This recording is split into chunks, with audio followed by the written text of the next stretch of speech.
Alors, il y avait une émission sur France Culture à propos du bénévolat par exemple, pour les aides, le restaurant du cœur, etc., etc. C'est une question intéressante, le bénévolat.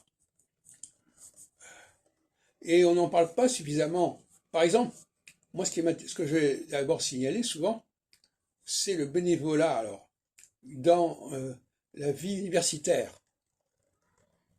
Bénévolat, c'est quelqu'un qui travaille sans être payé et sans avoir de compensation financière immédiate ou à terme au niveau de la retraite, par exemple. Et l'université fonctionne beaucoup sur le bénévolat. Tous les gens qui font des thèses, à moins d'être pris en charge par une bourse, hein, le font bénévolement. Et ils font un travail bénévole pendant des années et des années, parfois.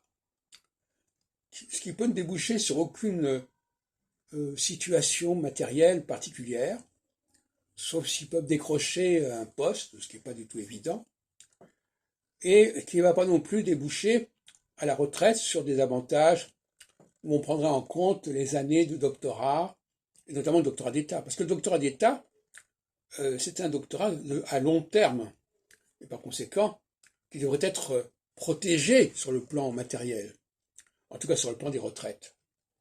Et je vois que ça n'est pas le cas. Et de manière générale, on s'aperçoit que le bénévolat fait l'objet d'abus.